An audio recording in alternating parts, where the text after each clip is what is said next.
Hello, hello and welcome. We are 9 little Aussies living in the USA, building a home where we all belong. Where gardens are cultivated, real food is celebrated, agrarian living is reclaimed, where we choose to walk with wonder and faith, eyes wide open to the beauty of life. Where stories and rhyme are a tether that anchor our hearts to the ancient landmarks our fathers have left for our learning, and where all weary souls may find comfort and rest.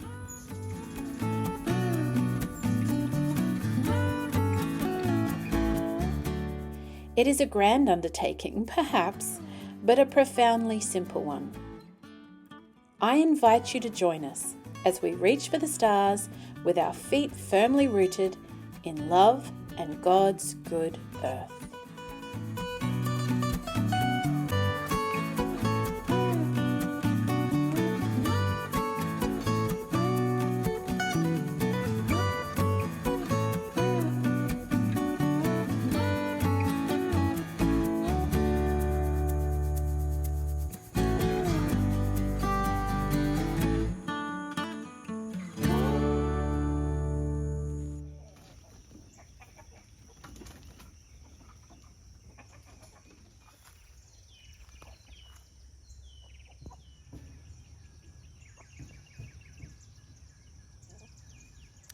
Hello, welcome back. It is late May and I thought it might be a perfect time to give a little update and tour of what's happening in the garden. So this is my spring garden diary for 2026. You may have noticed already from previous videos, if you've been watching, that we've already harvested potatoes and onions, some early cool weather things like rocket, also known as arugula, and different root vegetables, but we changed up the way we were doing the beds. So I'll show you the new sort of layout. It's not a big change, but it is a bit of an alteration from last year.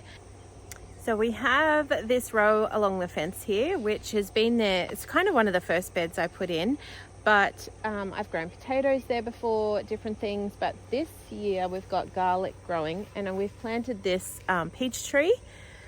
Put some comfrey under it. The 4 o'clock flowers have come up from last year, so I just let them stay. And I'm using the fence line.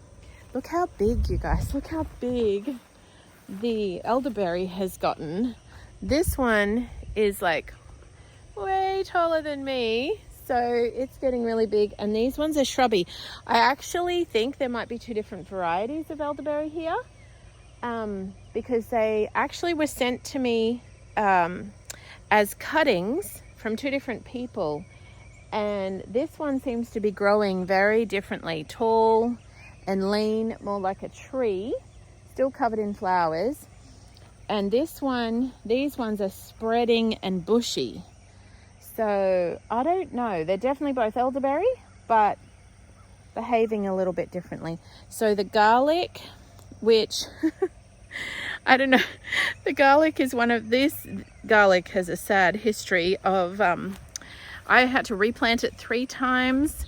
The chickens just kept on breaking into the yard and digging it up. They loved it, but I think we're still going to get a harvest, believe it or not, even though we replanted that many times. It was just crazy, but that's not ready yet. And then this is the new bed in the middle that we built. Did a couple of videos on that a while back. And it is a fresh new bed. So it's not going to be at its peak performance because all of the... I do tend to build my gardens in a hugelkultur style. It's kind of just like my own version of it because they're small mounded beds without sides. But underneath there is a lot of organic matter. So wood and leaves and hay and manure and different things. So it will continue to improve as time goes on. So it's not like this is probably going to be its least productive season, but everything seems to be doing okay. We've put I did top it with about 4 inches of compost that we got out of the chook pen. Got sunflowers happening here on the end. I do have along the fence here, I was starting to tell you, some beans that I will let grow up the fence. And back in there, I don't know if you can see, there's a tomato. I think it's a cherry, if I remember, that we're going to grow up the fence there. And that way it will come across and spread out over here, hopefully. That's my plan. It's just tucked in behind the 4 o'clock. And it will spread out here and we can just pick cherry tomatoes from it as it goes.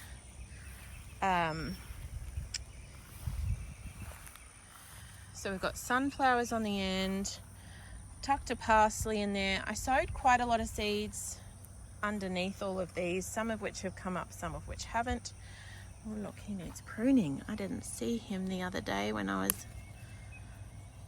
I'm just gonna break him off. He's like an extra little, so this is our main driver here, and he was coming up as an extra main lead here, which I don't want, so pulled him off.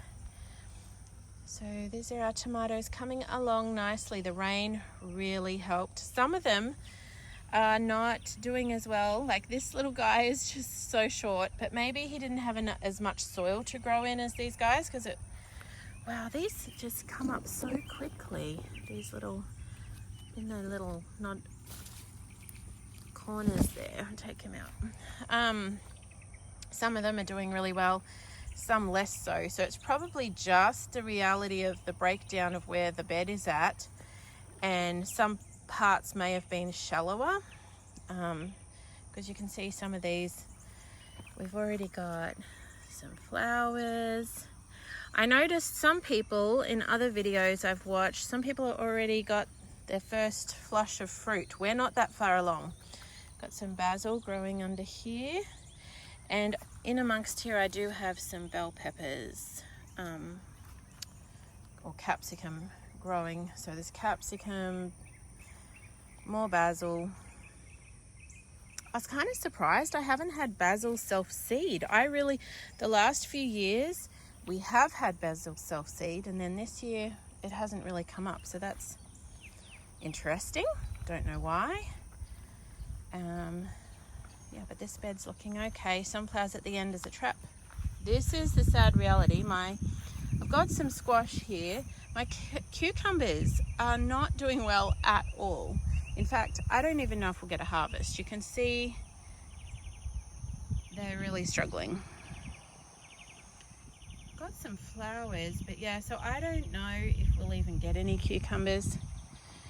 At the end of this row here is a little area I'm trying to create that'll be like a sitting area. And we've put an arch in here between this bed and the fence bed, and filled it with a patch of zinnias. These zinnias here have just come up from last year. They've self-seeded and they're beautiful. So we've got the rows here, and of course this row here was potatoes. They've all just been harvested, and there was potatoes in that second bed there as well. And I've just replanted more tomatoes and capsicums when we took the potatoes out. But I've put this archway in down here with the idea of creating a nice little area. It's got more vertical growing space that I can put here, and I've got some, I think these were Chinese long beans growing up here. They're not terribly big yet. They took a while to get going. And I want a little nice sitting area in here, like a table and chairs. So I'm keeping my eyes out on marketplace and garage sales for a little set a table and chairs to sit out here and have a cup of tea. I think that'd be kind of nice in here behind these rows. So this garden bed, like I said, had potatoes, and that one did, and I've put some replanted just recently these tomatoes and a few peppers up along here. So they're only really little. I had them in pots, and yeah, so we'll see how they go. This one This cherry on the end here has been here a bit longer, and he is starting to set some fruit. We did get a late frost, quite late and quite heavy, like it was a really good solid freeze. And so I feel like we are behind where I thought we would be, but it just seems to vary every year as to exactly how that will go. We had quite a few things taken out by that late frost and had to start over, but we're still, I think, you know, we're still plenty of time, and like it is late May and the heat is starting to kick up. I think we're going to be in the low 90s today, which is getting hotter, and things are starting to, you know, like that's when the okra goes, oh, okay, let's grow. So it's really starting to come along. This fence line here at the back of the yard right beside the house is where I'm growing my perennials. There are a few scattered elsewhere, but we've got elderberries right here. So they were grown from a cutting, and there's another smaller one just in here, and it was planted a lot later, so you can see the difference in size. Underneath I've put potatoes, and like I said, these long Chinese noodle beans or something, I can't remember, I think Chinese red beans. I'll have to look back at what they were called. Potatoes in here because I had extra potatoes, so I kind of just shoved them in all the corners of the garden where I had spaces. And this is a blueberry, and for the first time we have, let me see if I can show you, some lovely little blueberries.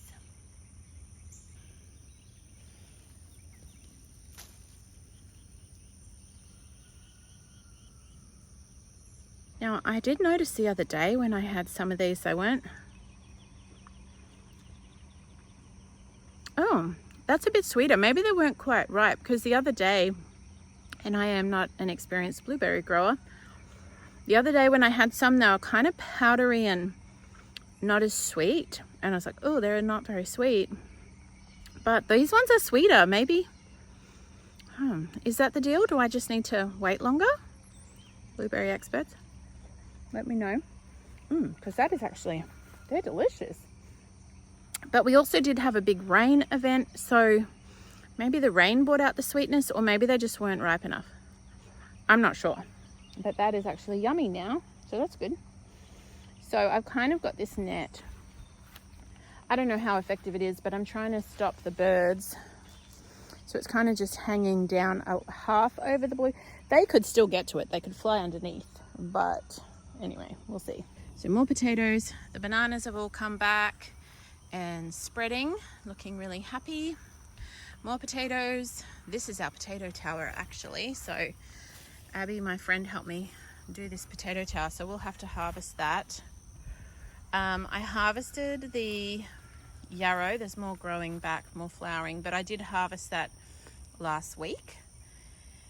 And there's beautiful, I love how the zinnias just kind of crop up with their cheery little faces all through the garden from last year. So there's zinnias here around this plum that we planted. And I have been really excited how easy it was to kind of stick some comfrey underneath, and this one's about to flower. Look at that. So I just took a few roots, a stem. This is the original comfrey plant that I put in, that a friend gave me some cuttings from hers, and it's flowering and it's gotten really big, doing well. So I did take I kind of just down at the base of the plant pulled out some that had a tiny little bit of root, didn't really have much root, and stuck it under the plum tree and the peach tree, and it's taken. So that's really cool, just to help boost nitrogen levels under those trees. And I can chop and drop it, and I want comfrey to be around for multiple purposes. The willow tree is coming back, and I have grown some, I had all these extra tomatoes that wouldn't fit in the rows, so I've kind of spotted them through the garden, and I do want that variation of species. I don't want like to only have it in one place and only in one straight row. So we've got now my poor old hollyhocks. These hollyhocks have been in the wars. So some lovely person sent me the seeds. There's like 4 different colors or 5 of hollyhocks, and they all sprouted and came up, and I transplanted them.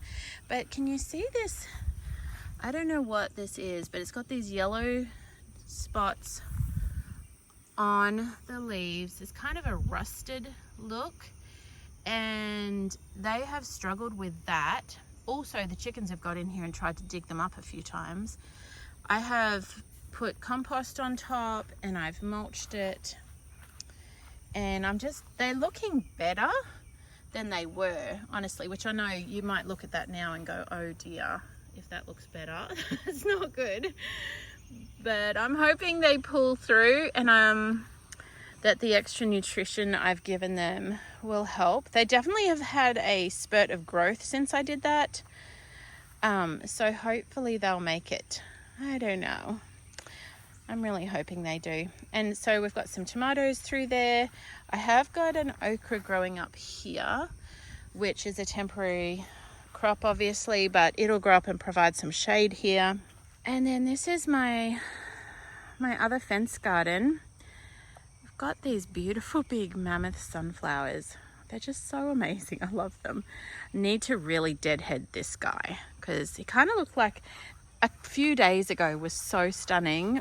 It's like a sunflower Christmas tree. It's kind of grown in the shape of a Christmas tree, but now a lot of those are finished, so I need to cut them off, throw them to the chickens. And this is my, I don't know, what will we call this? It's a layered garden, really. I like to mix. I wouldn't call it a chaos garden because I am kind of thoughtful and strategic about what I put where, but I am growing a tomato up the fence here and a green bean. We've got some bachelor's buttons, which I think are going to flower soon back there. Then these are bush beans, mixed colors of bush beans in through here. And down the bottom here, really little, I'll try and find one I can show you. I've got some silver beet, which is also called Swiss chard, growing underneath.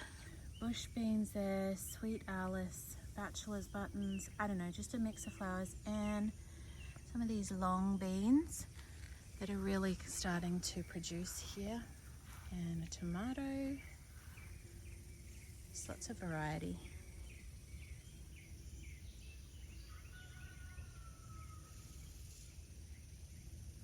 So then along this long Chinese long bean, or a yard long bean, I don't even know, whatever this is. I feel like there's a few different names for it because I've heard it called a yard long, Chinese long bean, and I've had seeds with various names that have sort of looked like the same plant. So anyway, it's growing up here along. We've already harvested quite a bit and added it to our stir fries and dinners.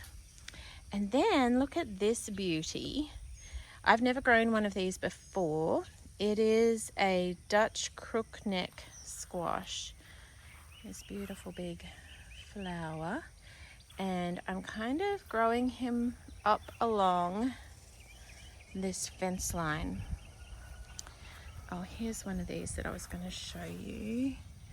Got some Swiss chard or silver beet, the rainbow kind, coming up in patches, so hopefully that'll fill out.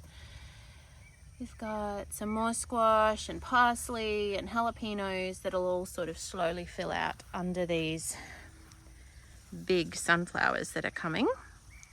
And this fellow is just going bananas along with the long beans, and we're just starting to see some fruit. I've been transplanting from the front garden where I've moved this elephant ear, and I've moved some other bulbs and things because the dogs just overrun everything in the front yard. Okay, now this raised bed, this is where I pulled out all my onions, and the nasturtiums are going bananas. But I'm going to have to keep pulling back these nasturtiums. They just want to take over, because I have got in here some jalapenos that are starting to take off now. I'm going to have to just protect them from the nasturtiums, maybe pull out more nasturtiums. And there's more of those peppers growing in here. I grew these up under the onions and then pulled the onions out, and they've really bushed out since then and grown bigger. So we've still got a lot of gaps I could fill in here, honestly. It's just a matter of time to get out here and do all that. There's a few gaps here we've filled with when we had some lettuce and things in here, and we've put some jalapenos again.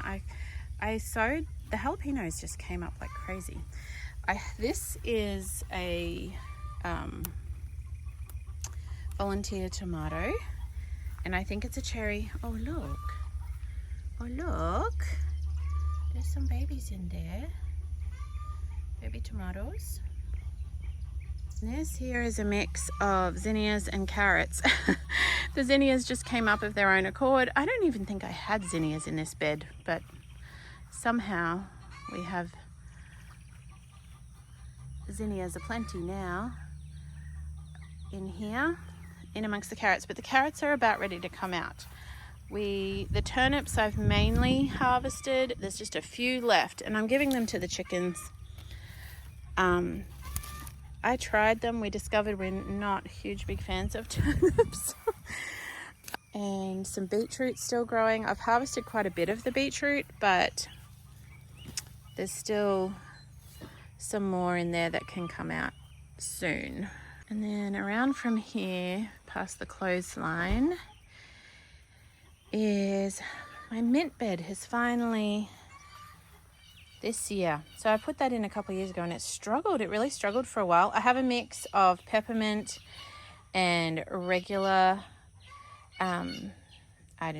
regular mint. I don't know what you call it, but I'm quite happy for it to take over like this, because then I always have plenty when I want it. There's more up here, and I have some tomatoes that I'm keeping. These are more that I grew that are still in pots that I think some of the ones I've put in the ground might not make it, so I'll replace them with these guys.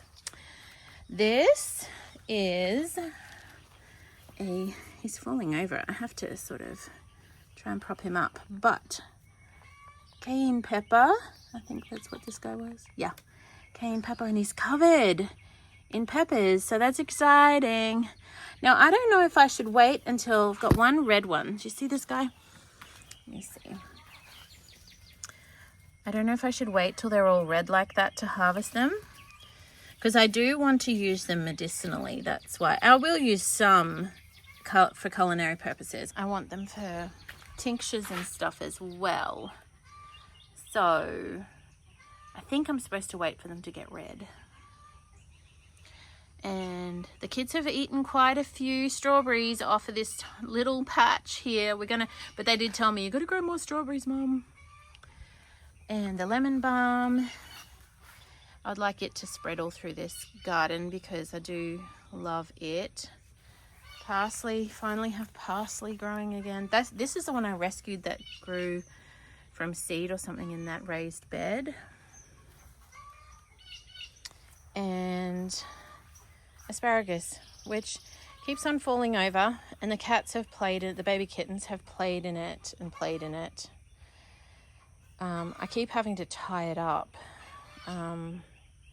It's probably not the best place for asparagus, honestly, but anyway, is what it is.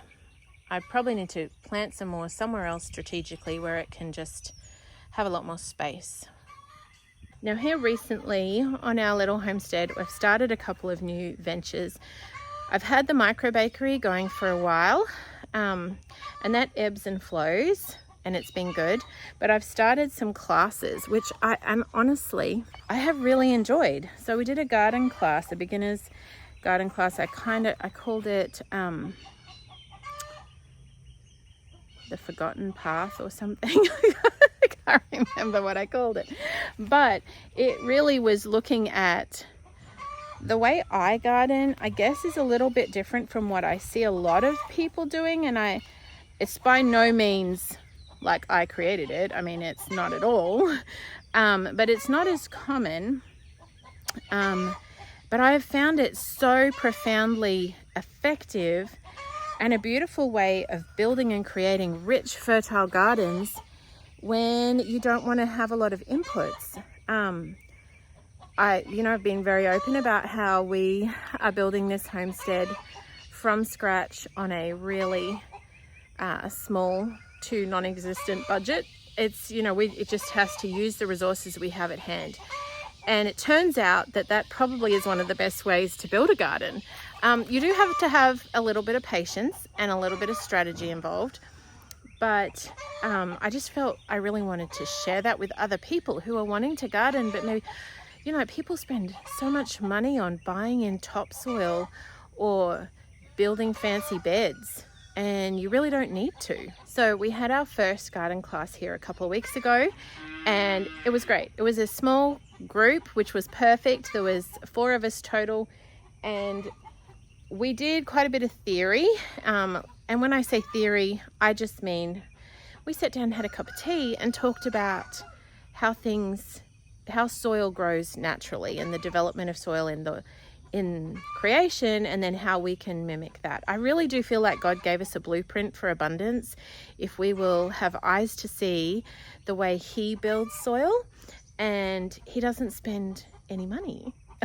And it does take a while, right? In a forest, it takes quite a while to build, but you can channel those things and kind of focus it a little bit so it's a lot quicker in the results you get. The only other thing really to show you is at the front of the house is a couple of little beds.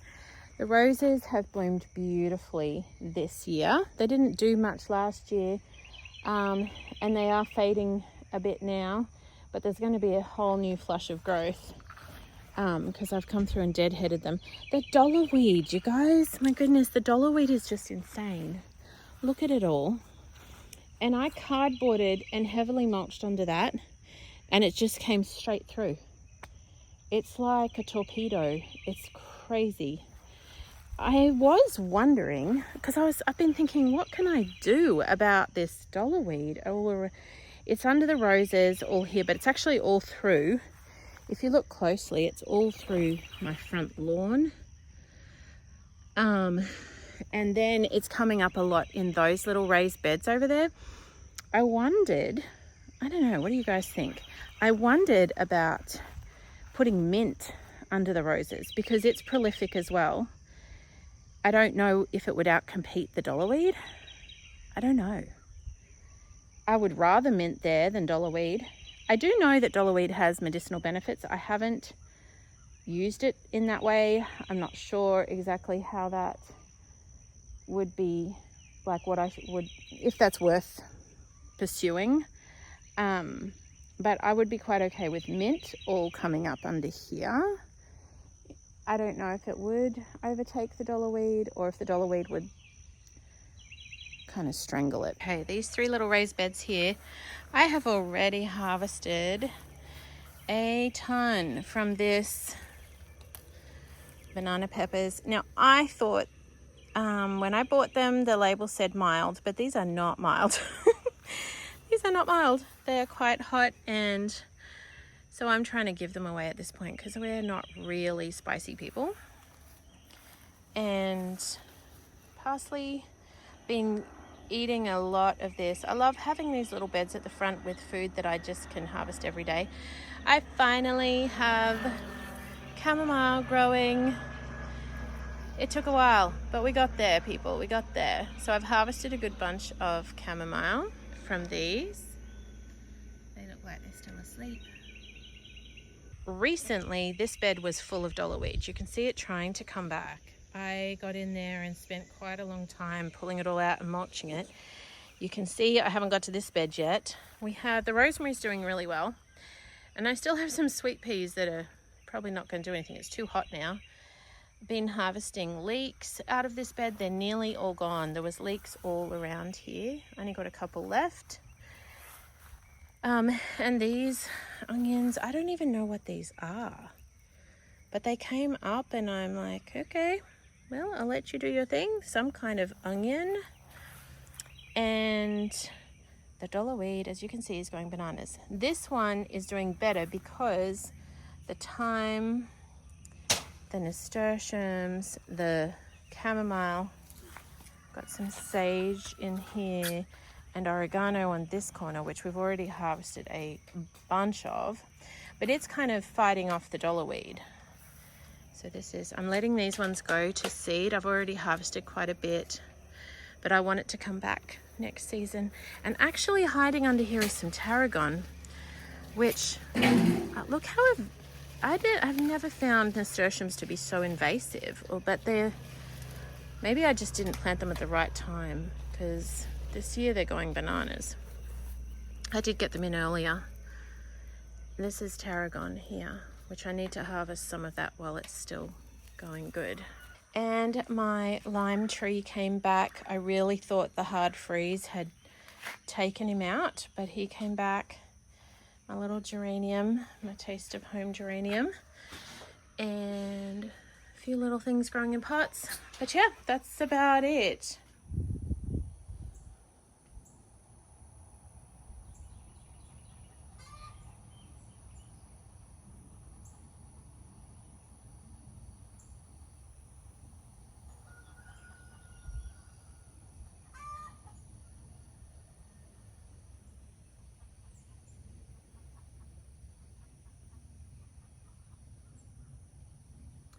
Well, that's about it on my spring garden diary for this year. I do love this time of year. It is warming up, it is getting really hot, but it's still not too crazy hot to be enjoying the garden. And there's just so much lush growth right now. You can sort of sit and watch it grow, especially when it rains. The garden just loves the rain so much compared to other water. It just makes such a big difference. So happy gardening, people. I hope your gardens are flourishing. Let me know what you're growing right now. I know it's crazy to watch in the comments and see people are in so many different places. Geography wise, you know, some gardens are just starting. I know in Australia they're going into winter. So yeah, it's so different depending on where you are. So wherever you are, sunshine and raindrops, and I will see you next time.